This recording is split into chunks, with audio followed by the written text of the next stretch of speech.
Hey, I want to welcome you today to the LINC Talks Podcast. And man, are we going to have a great conversation today. And so I want to, first of all, take a moment and just welcome all these worship leaders that we have from our LINC worship cohort. And so I want to ask you, introduce yourself and tell us what church you're serving at. Yes, my name is David Tumusiime, and I'm worship leader at Resurrection Life Church, Granville. My name is Kara Cole. I'm the worship leader at Relevant Church, Grand Rapids. My name is Taryn Blanshan. I'm the worship leader at Victory Church in Mount Pleasant. And so all of these worship leaders here, David, Kara, and Taryn, are leading at different levels with different styles of churches. And so today we just want to enter into a conversation about not only worship, but leadership in worship. Because I don't think many of us realize that they're not just up there singing songs. There's a lot of leadership levels that are behind the scenes that entails. And so, David, you work here at Resurrection Life Church, and you get to serve with a team that's a staff. How many staff members do you guys have in your department? 8. 8? Yes. Okay. And so then how many volunteers do you guys oversee? Do you know? About 170. About 170. So very high level, large mega church. And then contrasting that a little bit is, but they're on the rise, they're on the move. There's some things happening at Relevant Church here in Grand Rapids for sure. Yes. Tell us a little bit about it, Kara. So I'm the only staff member on the team, but we just named 2 new worship leaders, 2 new music directors. So we have a volunteer staff of 40 right now, which is drastically different from what it was when I joined. So yeah. So you're basically made up of a total volunteer-based leadership. Yeah. When you say we just brought on 2 new worship leaders, you're talking about full-time volunteers. Full-time volunteers, yes. Yeah. Great. Okay. Taryn, tell us a little bit about where you lead. Yeah, so at Victory, we have a similar full-time worship leader like that are volunteers. So I'm the director. I have raised up, since taking over, 4 worship leaders, and now we have a rotational team, and we have about 18 people who serve faithfully. Okay, awesome. So here, we're going to just open this conversation up a little bit. I'm not going to necessarily call on you to ask for a response. But I'm thinking about the aspect of, when we think about generations, part of the theme that we're living under this year in LINC is building legacy together. And I think about you guys' situation because there's so many levels of generation in leadership, styles of worship, and you guys are kind of like in the middle of navigating all of that. Somebody talk a little bit about what's that look like in your space, leading generationally? I mean, for us here, I should have been talking through those things even almost every meeting we do have is we think of ourselves as a support team. So what does Res Kids need? And that's the children's ministry. What does youth need? What does young adult need? Where are they at? What does pastor need? What's the vision of the ministry in general going? And so as we're kind of putting ourselves in that support position, it helps us kind of give what is asked, at the same time kind of help mentor it as well. Yeah. And so our job becomes to be almost, it's so hard because most pastors that are like pastor over kids ministry, they're like, yeah, do whatever you want. Just give me a couple songs and, play a couple this and I'll come up and speak. But you have to dig that information out of them. Oh, hey, what's your heart for worship this year? What do you want to see happen in your kids? What's your series this year? Do you have that? Do you have a retreat? What do you guys, what are you discussing with your team that we can come around and support? Because a lot of music sometimes has a theme to it that you feel like the service is divided if you don't follow through with that. I love that because really on any level, you guys are like coaching worship leaders. Pastor Dwayne talks about, levels of growth in the church, and when you're like 100 people, you need a children's a children's worker, then you need a children's pastor, then you need a children's leader, right? Yes. So at every level, there's different types of leadership, and you guys are leading by default in some regards. You're leading the aspect of coaching and mentoring those that are leading worship in every department. So I like that perspective. Any other thoughts about leading generationally? I know when I stepped into the worship director position, we had a large age gap, I felt like, from, the team that existed and the team that we're currently in, in the space that we're in. And so I don't know if you guys had experienced that, to where, when you step into a space and you kind of taking a team over that's already been in existence. Now I've served on this team for 18 years, and, so I've got to be able to watch it grow and, change, and people come and go and that type of thing. But it was really interesting to step into a space where I'm leading people that are 10, 15, 20 years older than me. And it was like such an awkward approach, like Mrs. So-and-so. No, you want to be, you want to honor that person well, but you also need that respect from their end to you, to where it's like, I'm stepping into this position. And I think we had some really tough conversations, but they were good conversations, and I think you have to be bold enough to approach that table and say, hey, I know this is different, this is change, but are we going to be able to work well together? Are we going to be able to serve together under my leadership and that style? And so, so far, our team is growing. We've hit a really good culture. Yeah. We're a very tight family dynamic, but there was a season where it was just really strange to step into that space of you're 20 years older than me, but now we love each other. It's really interesting. Kara, when I think about you guys, the times I've been there, what I've really walked away with is when I look on your platform, there is so much generational That's cool. represented on that platform, from teenagers playing guitars to, senior adults helping lead worship. Talk to us a little bit of how you guys manage that culture. So we have a little different approach to our teen ministry. They are just kind of dipping their toes into having their own space to hang out in their own community. It's a growing area for our church. We have an explosive kids department. And then our teens just really have been expected and encouraged to be in the service with the adults. A lot of the messages that Pastor preaches are geared towards everyone of all ages. And he strongly feels that he's called to preach to teens just as much as he is to the senior adults. So that was one of the things that we really opened up the platform to 14 and up. So if you're a freshman in high school, we have a spot for you, even if that means we're connecting you with someone on the team to be mentored by them, either musically or spiritually.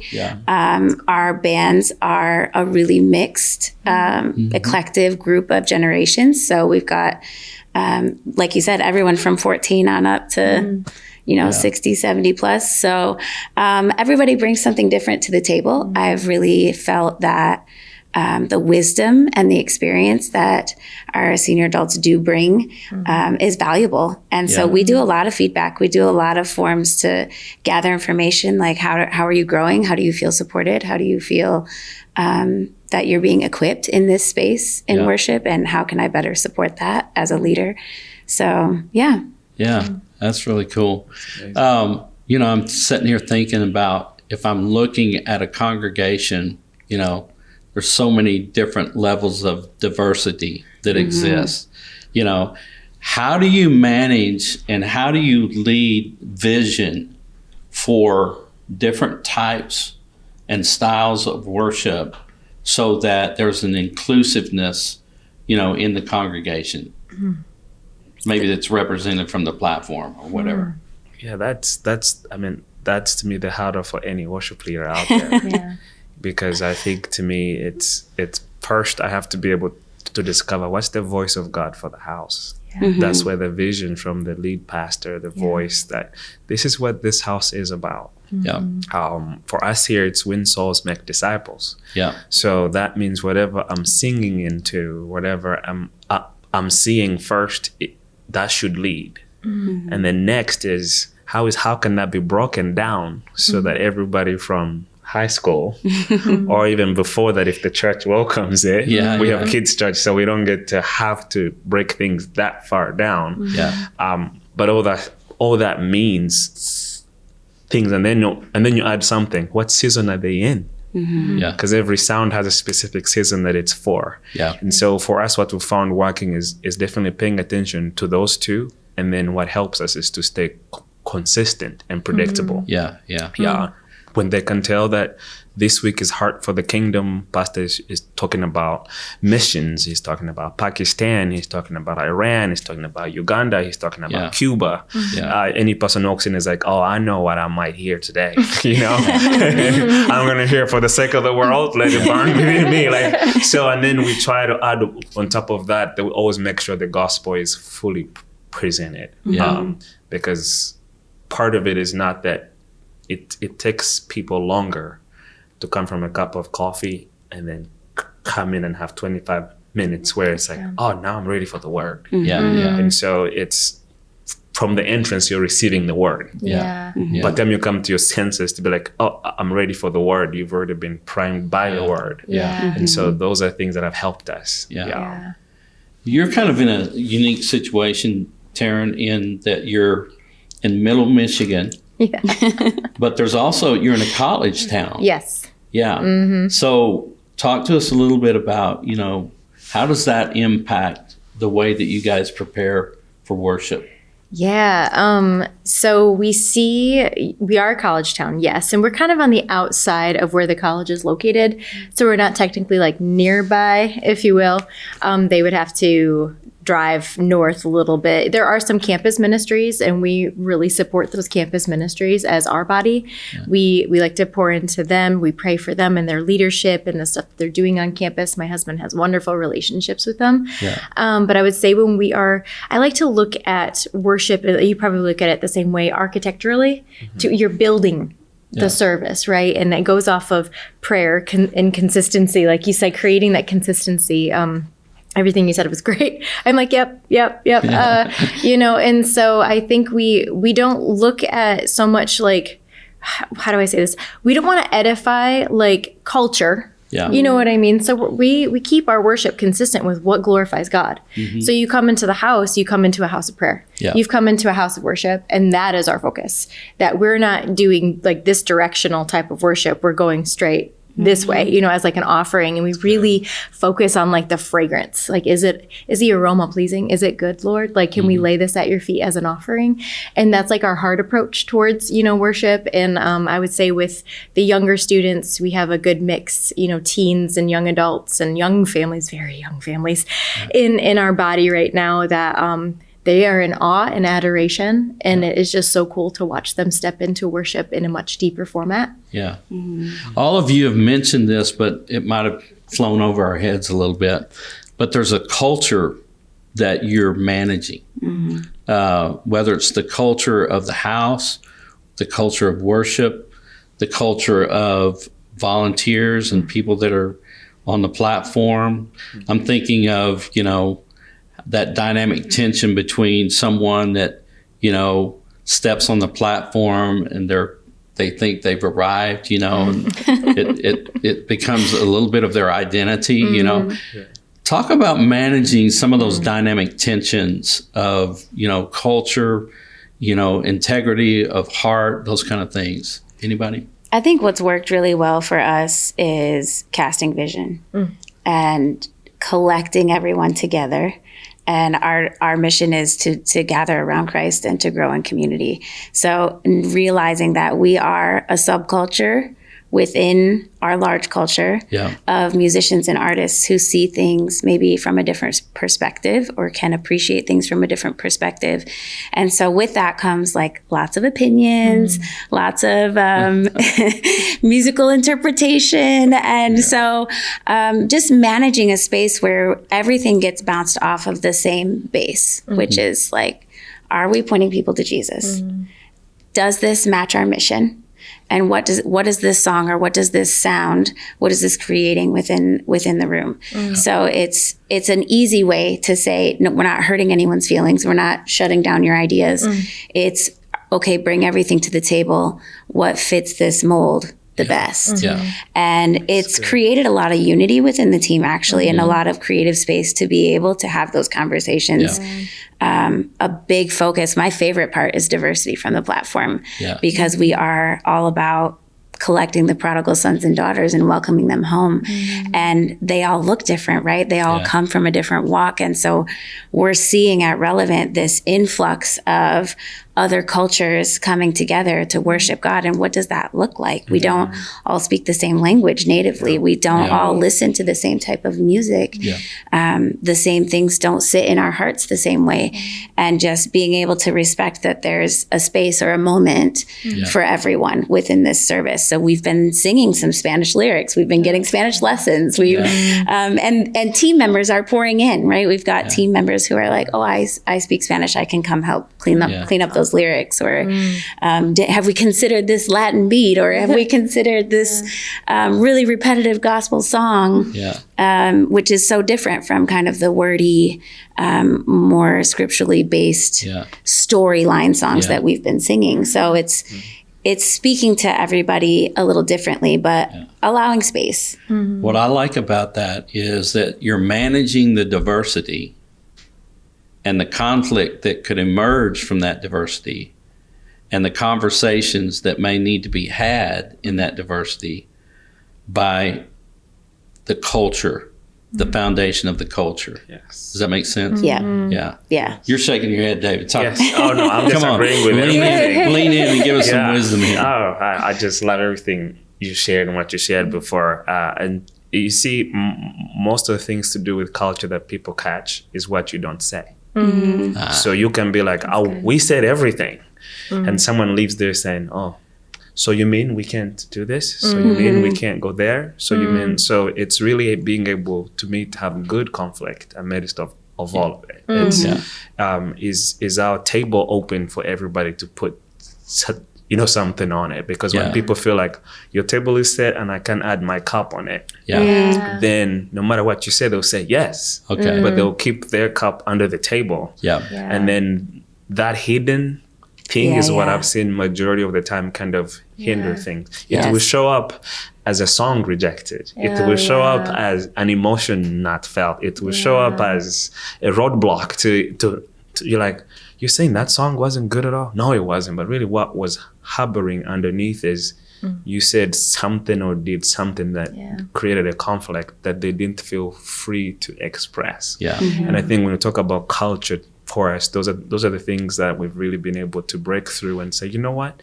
we want to hear you. If someone's from the house says, man, I was praying at home and this song hit me deep. Have you guys thought about it? No, send it in. We would love to hear it. We'll even give you feedback. Maybe that's not for this window because this is what the vision is pushing us to do. But hey, we like hearing from people though. That's primary. And we can get to it in this window of the year. So allows people, and then for us, the table being so huge, you have people that have creative ideas that are greeters. And if worship is beyond music, then we have to say, man, the person at the door said, you know what, this would enhance their worship experience as they're greeting. And so it makes it, hey, you know what, the first 5 minutes, you guys are like going so fast. You start from 0 to 1,000, like people are still saying hello. They're looking in the sanctuary, doing this. So you have to be able to like, can you guys just unramp slowly so people are not rushing through our experiences in the lobby because that's their first moment there. So just being able to listen to that and not think, we only do first tempo songs at at the front, and you just want everything to rave. So being able to sit at a table with such a person's like, I'm not a singer, but at least this would enhance our ministry experience on the other side. So those are some of the things that I could add that would say, we have opened the door to have healthy conflict. And when someone leaves the table with something not said, they're not leaving thinking, I can't say this. It's like, maybe time was not enough. I'll shoot an email and say, hey, this is what is going on. And then the other thing is, man, worship leaders, we don't like to fail, but I think that's the common phrase, the common experience we do have when you have a certain goal for how like the service is going to go that Lord showed you in your private worship moment, and you realize pastor is like, wrap it up.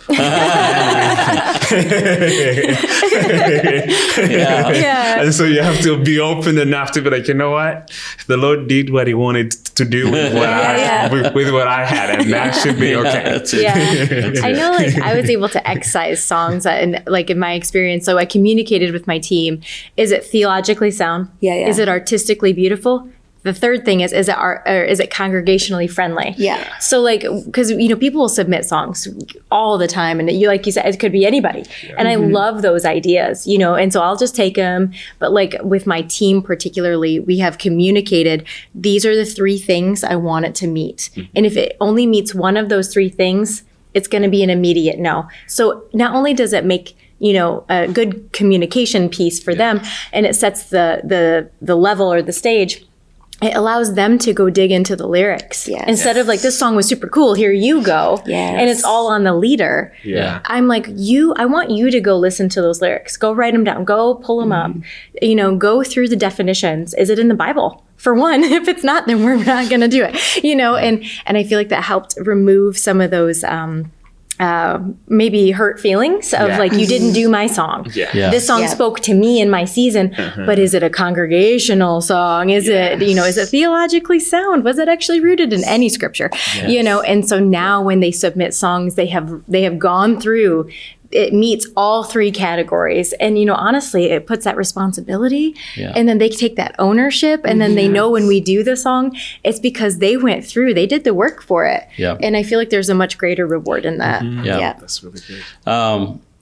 Okay, we're gonna have to wrap this up, but it's been a great conversation. I love this. I wish we had an hour. One of the dynamic tensions that you guys face is leading up. You kind of have a unique situation because you're lead pastor and lead worship leader. So you get to kill 2 birds with 1 stone. It's a great time.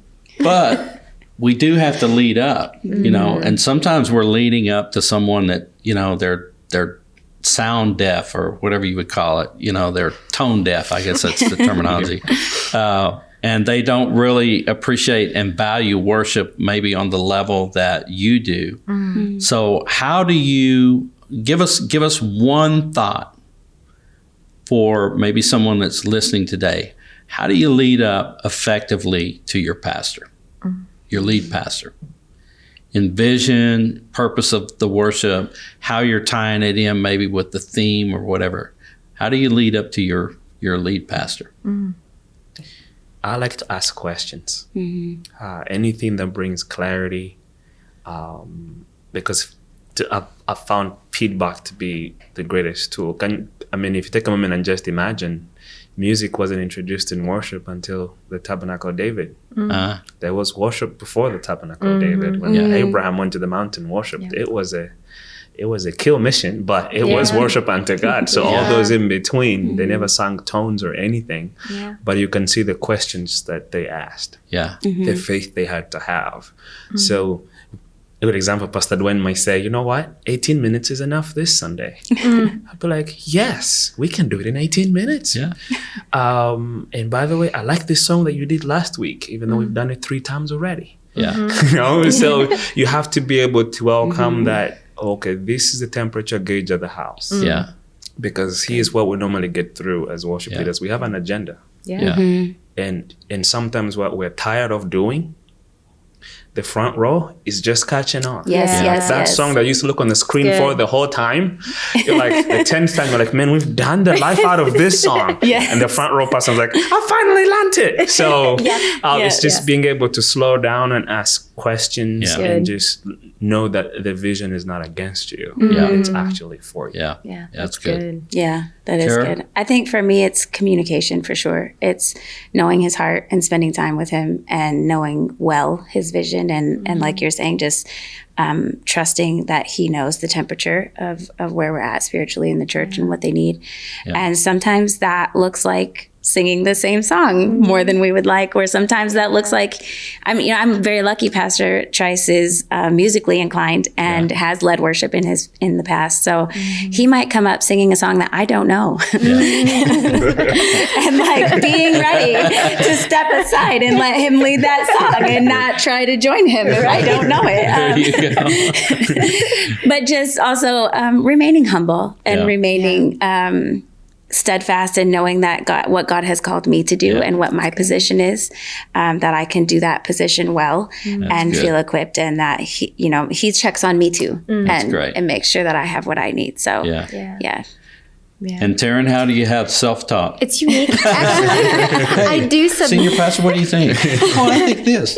I do co-lick, so I co-lead with my husband. Yeah. But in that, I still submit to his leadership. Yeah. And there have been songs where he's like, I don't think this is good for our house. Yeah. And even when I'm like, I really don't want to excise this song, I do it because I am under his leadership. Yeah. And I know if he is saying that this is not good for our house and our vision, it's got to go. Yeah. And so I'm quick to excise the songs that he is like, no, or even reintroduce, there have been some hymns that he's like, I love this hymn. Yeah. I think we need it for our house. Yeah. And I'm like, okay, and I'll take that to the team and they will submit to that leadership as well and learn it. And so we do have a really healthy dynamic. Though he wasn't a worship leader, he has asked to join the team. And I was like, no. It's like, no, thank you. No. But I think in that, of learning to submit to his leadership and his guidance still, it allows him that voice in that space of, I like this song, or maybe I really didn't love this song. Yeah. I don't think it represents what we are doing as the body, well. And we keep that communication rolling, like you said. And so, it's a healthy Well, great. dynamic. Well, I hope you've enjoyed the conversation today, and I hope it's given you a little insight that your worship leaders are not just song leaders. They are actually leading on every level. So give them a little appreciation. Tell them how much you appreciate not only what they do on the platform, but what they do behind the scenes, okay? Hey, have a great day. Thanks for being with us here on LINC Talks Podcast.